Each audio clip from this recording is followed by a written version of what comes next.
Да, продолжуваме со емисијата, како што најавивме, Никола Анчевски од Националната платформа за женско предприемништво. Господине Анчевски, добро дојдовте во студио 10. Добро ве најдов. Спроведувате повеќе проекти кои се наменети за женско предприемништво, да видиме што значи тоа, какви проекти спроведувате, што значат тие проекти, што треба да постигнат. Ова се отприлика прашањата, ајде да почнеме од почеток.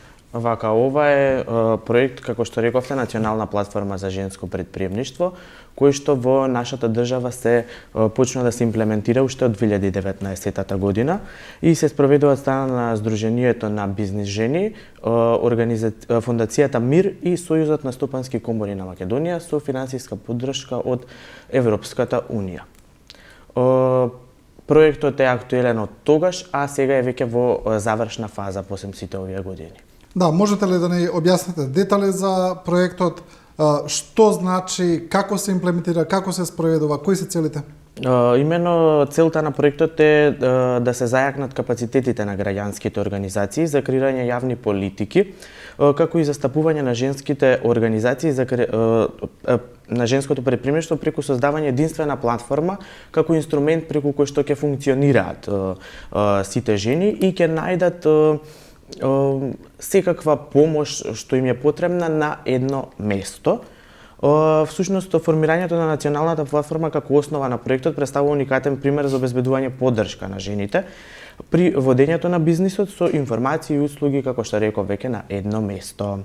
Специфични цели на проектот се насочени кон воспоставување диалог како и вмрежување на сите жени кои што меѓусебно можат да си помогнат себе си со искуствата кои што претходно ги створиле од бизнисите кои што биле организирани и затоа врз база на тоа се организираат и многу средби на кои што жените имаат можност да се сретнат, да поразговараат за тоа каков бил процесот на формирање на еден бизнис, да помогнат на младите предприемачки кои што сакаат да оформат еден свој бизнис и да го започнат. Значи, вклучувате актуелни жени предприемачи во проектот, кои потоа држат, да речеме, предавање на жените кои се заинтересирани за тоа? Да. Така оди тоа во пракса? Па на тие средби, на тие како да речам трибини кои што ги организираат. Значи само уште ова, значи средбите, трибините се само дел од проектот, така? Не е целиот проект. Не, тоа е се само дел од проектот. Проектот е многу поопширен, тој функционира и на меѓународно ниво. За средбите и трибините, да видиме. Средбите и трибините се организираат, значи проектот организира секој месец или без разлика низ овој цел процес од овие години од како трае проектот, одржани се многу такви хабови и активности за поддршка на жените, како што се едукативни предавања, лобирања и сето тоа на кои што учествуваат и жени предприемачки не само од тука од кај нас кои што оствариле своја успешна кариера, туку и од странските и од балканските околните држави. Такви средби сега можеше да остварат и жените предприемачки кои што сакаат за војнина да формираат и на овој самит кој што беше одржан сега изминатиот месец во ноември во хотелот Мериот на 23 и 24 ноември, на кој што наидовме и на слух од нашата држава, односно нашите државни органи. Тоа беше и за целта на овој проект, да се најде на слухот од страна на нашите органи на оваа држава, да видат дека е потребно да се поддржат вакви проекти и да се работи на вакви проекти, односно да се соработува на вакви проекти. Имавме присуство од министерот за економија, од министерката за труд и социјална политика, од градоначалничката Данела и од од околните земји, од жени предприемачки кои што оствариле своји. Каков е одзивот, да речеме, на тие средби, на тие трибини? Доаѓаат ли жените, дали се заинтересирани да слушнат, бидејќи знаеме дека кај нас не само во женското предприемништво, туку и во многу други активности каде што тоа се базира, да речеме, на некаква доброволна база и на други во други области, ајде да речеме, луѓето не се премногу активни кога се зборува за себе, за своите права, за собствена едукација. Секогаш еве вие невладините организации се борите да го подигнете, да ја подигнете свеста на луѓето за тоа.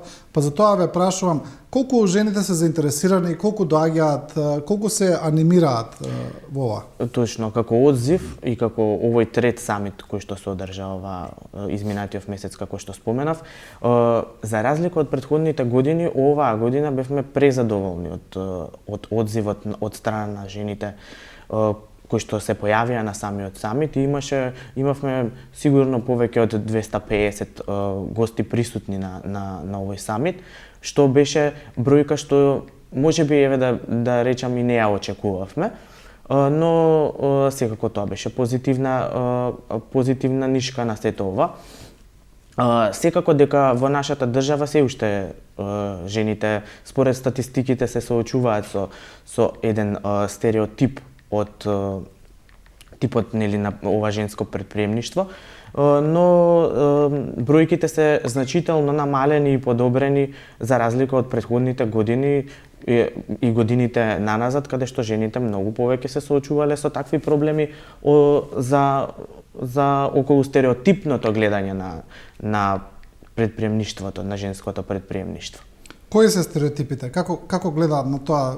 Како се, да речеме, со омаловажување, со подценување, на каков начин? Да, па жените се соочиле со многу проблеми во изминатите години од типот на дека можеби се понеспремни да водат еден таков бизнис, дали се доволно моќни за да водат еден таков бизнис, дали се доволно способни за да водат еден таков бизнис, но мислам дека перцепцијата околу тоа се менува како доаѓаат годините навака и дека самото тоа кажува и на самитот имаше доделување на награди за жени предприемачи во 3 категории, на микро, мали и средни компании, кои што се здобија со награди за успешни бизниси, кои што од самиот старт ги поддржа нашиот проект, па се до нивно одлично функционирање, односно нормално функционирање на еден бизнис, се што му треба.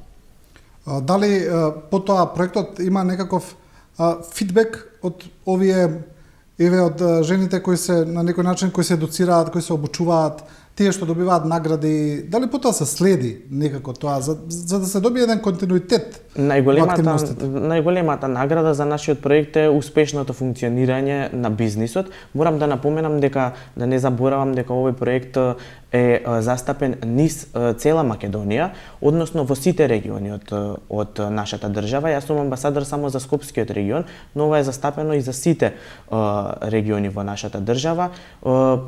Многу успешни приказни се јавија и од руралните средини каде што жените имаа можност да оспознаат и да сватат дека имаат можност да формираат еден свој бизнис, да видат кои се правата на како една жена која што може сама да биде свој газда и да функционира со својот сопствен бизнис кој што ќе го организира и ќе го формира. Да, вие сте представник во Скопскиот регион, да речеме, каде што е престолнината, главниот град, да. Каде што на некој начин може би по-урбана средина, иако и Скопскиот регион има по-рурални средини. Предпоставам дека тука може би поголем проблем е и во други региони, во други средини, во по-рурални средини, каде што тие стереотипи и генерализации се позасилени. Да. Точно, во тие, да речеме, рурални средини или помали места низ државата, стереотипот е многу поголем и таму многу поразлично се гледа на работите отколку тука во главниот град и морам да кажам дека скрос е различна перцепцијата. Ама затоа се работеше изминативе години на тоа да се промени свеста и проектот, како што рековте вие, нашиот фидбек е тоа што ги гледаме и ги поддржуваме тие успешни приказни со кои што помина сите амбасадори, сите локални луѓе кои што работат на овој проект заедно со нас. И затоа постојат тие локални амбасадори да се секогаш тука да ве поддржат и да ви пружат помош која што е потребна за одржувањето или доколку се најдете во некаков проблем. И затоа тие успешни проекти кои што се создадени, тоа е нашиот фидбек како проект. И нормално дека ги следиме тие бизниси кои што се оствариле од мали бизниси, па се изминативе години и пораснале во некоја поголема и се со поголем ветер во грб, како да кажам. Имате ли такви искуства, такви примери, каде Да, што има, навистина следите, да речеме, од мал бизнис, кој потоа расте и се разбира под оваа рамка на женско предприемништво, се разбира. Да, има такви примери кои што беа представени на самиот самит. Жените учествуваат и затоа тие жени кои што почнале со овој проект и успеале да ги воздигнат своите бизниси, се сега тука достапни за на младите предприемачки кои што им треба да им го представат сето тоа, и ние тука сме како локални амбасадори да го представиме овој проект. Сега присуствував и на факултет каде што го представив ова, каде што е најпотребно на младите да им се подигне свеста дека има можности, дека може да се формира еден сопствен бизнис како жени, дека имаат можности, дека можат да успеат да направат. Има ли интерес кај младите? Бидејќи претпоставам дека таму е важно да никне таа идеја, да проникне таму тоа семе, да почне да вирее, што се вели за понатаму, да се развива како една нормалност. Имаше ли интерес кај студентите? Доаѓале, ве прашуваале нешто? Што прашуваат? Што ги интересира? Морам да напоменам дека проектот си налага и застапување и во средните училишта, каде што бев присутен. Значи уште на помала. Да, уште на помала возраст. Децата од средните училишта се заинтересирани, само што мислам дека таму сега не е толку голема свеста за бизнисот, но важно е да упиваат информации, првичната информација да ја добијат. Точно, да ја добијат првичната информација, и како што рековте, нишката за сета оваа можност. Секако на факултетите беше поголем и одзивот на самите студенти, заради тоа што, после завршувањето на факултетот секако треба да се размислува дали за вработување во државен сектор или одење на таа опција формирање на свој сопствен бизнис. И затоа и поголема беше заинтересираноста од аспект на тоа, бидејќи мора да се пофалиме дека и на самитот присуствува доста млади жени, да речам, кои што планираат или започнале некој свој предприемачки бизнис. Да, само таму е важно да се прати пораката, тоа е едината, таму сакате да најмногу да се успее. Сакам да ве прашам друго, ќе се вратиме на предприемништвото како поем ќе разборуваме, но 21 век сме, 2023 година, се уште се соочуваме со генерализации, стереотипи, застарени размислувања. Претпоставувам дека се соочувате со нив од време на време, ги гледате и вие. Значи, постои верување кај дел од јавноста, убедување дека жената треба да биде само домакинка. Да. Дека тоа е нејзината улога во традиционалното семејство, не треба ни да размислува нешто, да работи, а камоли некакви други амбиции. Се соочувате ли се уште со овие сваќања? Да, точно, морам да напоменам и тоа, дека го има и се уште е застапено, како што напоменав, проектот функционира од 2019, но од 2019 година до сега е многу променето размислувањето, и не е дека не се соочуваме се уште и во ова, да речеме, веќе година која завршува со стереотипни гледања, но мислам дека тоа е многу повеќе застапено, како што споменав и претходно, во руралните средини.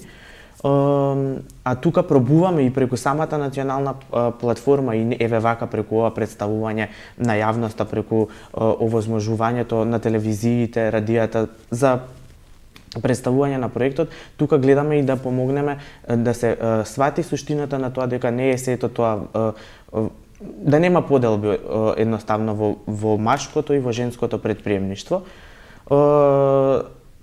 Морам да напоменам дека жените и малку поразлично гледаат на бизнисите, да, тоа е точно, затоа се и различни мажите од жените во функционирањето, но сето тоа сигурно носи она дека различното функционирање на мажите и на жените, како гледаат на работите. Во кој смисло жените гледаат поразлично на бизнисите, бидејќи тоа е интересно онака како детаљ, како можам да кажам дека жените бизнисот кога ќе го создадат и ќе го формираат, понатаму гледаат како на едно свое бебе на бизнисот и го одржуваат мајчински инстинкт кон бизнисот. Мајчинскиот инстинкт е многу поизразен и гледаат да го издигнат оној свој бизнис до крај. А додека кај мажите е многу поразлична ситуацијата, мислам дека кога бизнисот ќе достигне на добра зрелост и ќе се пружи добра прилика за да речеме продажба на тој бизнис, мажите многу полесно може да се ослободат од бизнисот отколку од жените кои што се со тој мајчински инстинкт и ја тераат работата до крај. Создаваат емотивна врска со бизнисот. Да. Се преврзуваат на него. Точно. И мислам дека тука е таа разлика главна која што се создава меѓу. Кога зборуваме за претприемништво како поим, цело време зборуваме како бизнис, таков начин, но сепак тоа е еден поширок поем во кој се мисли дека на учеството на жените во бизнисот, во политиката, во општествени активности, на секој начин каде што жената превзема една активна улога на едно поле и дали тоа го објаснувате на заинтересираните, се разбира? Точно, исто така проектот цели кон тоа повеќе жени во јавната политика тука во нашата држава и во граѓанските сектори каде што мора да проектот се стреми еднаква застапеност, но мислам дека се уште тоа не е толку развиено тука кај нас, дека немаме таква баш еднаква застапеност и дека имаме малку жени кои што се на начелни позиции, да речеме од типот на градоначалници низ општините. Не знам, многу малку. Да, имаме градоначалничката на Скопје, Даниела Арсовска, таа е како еден интересен пример.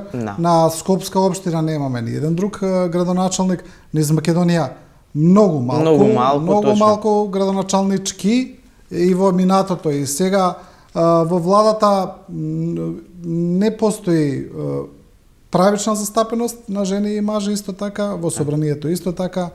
Мислам дека тие бројки одат во една позитивна насока, но сепак не е доволно. Да. Имаше еден пример каде што некои земји се обидуваат да постигнат застапеност, како да речеме, па дури и соседна Србија, која не е многу фалена во демократските процеси, се пофали дека во владата има застапеност од 55% жени.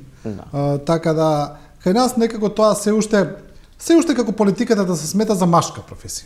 Да, мислам дека во главном се соочуваме со тој проблем и во дискусијата со жените кои што беа присутни од околните наши балкански држави. И тие се соочуваат со ист проблем, но добро што ја дадовте Србија како пример, тие може да се пофалат со добра застапеност на жени во, да речеме, во собранието. Да. Кои се други предизвици со кои се соочуваат со зголемување на бројот на жени предприемачи, нивната конкурентност? Меѓународни трудови покажуваат дека Северна Македонија има значително родова нееднаквост на учество во економскиот живот, ресурси, можности. Значи, ова се ми се чини главните проблеми. Има ли проектот или платформата некаква цел кон која се стреми, да речеме во процентуална застапеност, во нешто што сака да се исполни со одредени рокови, до одредена временска дистанца и така натаму?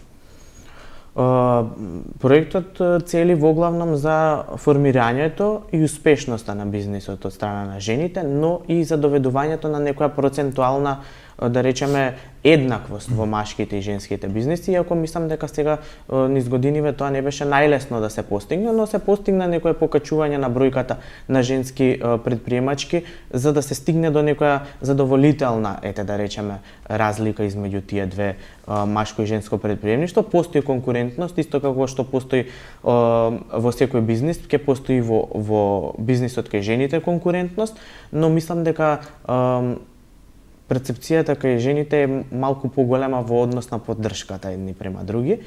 Во поглед мислите на поддршка на женска со женски бизнис? Да. Во тој смисла? Да. некаква солидарност. Солидарност, да, има некаква чувствуваат. поголема, да, и сочувствителност поголема и солидарност околу водењето и затоа така таа конкурентност не е толку изразена, да речеме, во тоа женско предприемништво. Не е како кај машкиот бизнес каде што тоа се она фигуративно речено ајколи во океан кои се борат. Да, и си ја знаат баш на своја територија на која што си действуваат и не би сакале да се мешаат. Да се мешаат, да. Имаме уште еден момент, тоа е поврзување на приватниот сектор со институциите, општините.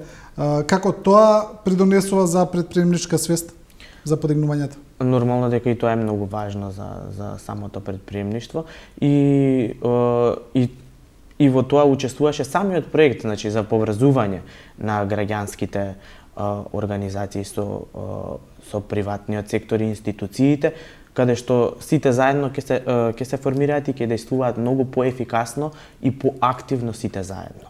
Да, институциите се тука многу важни, бидејќи политиките произлегуваат од нив. Точно. И ако им придете, ако им објасните, ако се конектирате, тоа ќе помогне за остварување на целта. Па точно, мислам дека и многу добро се свати начинот на функционирање на овие проекти, бидејќи се ослободуваат и многу средства кои не се на товар на државата, а се влечат преку еве вакви некои невладени организации или од помош од Европската унија, кои што не паѓаат на товар на нашата држава тие средства за формирање на вакви бизниси и таа е една улеснителна околност за нашата држава, но секако слухот е голем и мора да се пофалиме дека имавме особено задоволство од учествувањето на сите од државните врвови кои што присуствуваа на овој самит и го поддржаа јавно овој проект.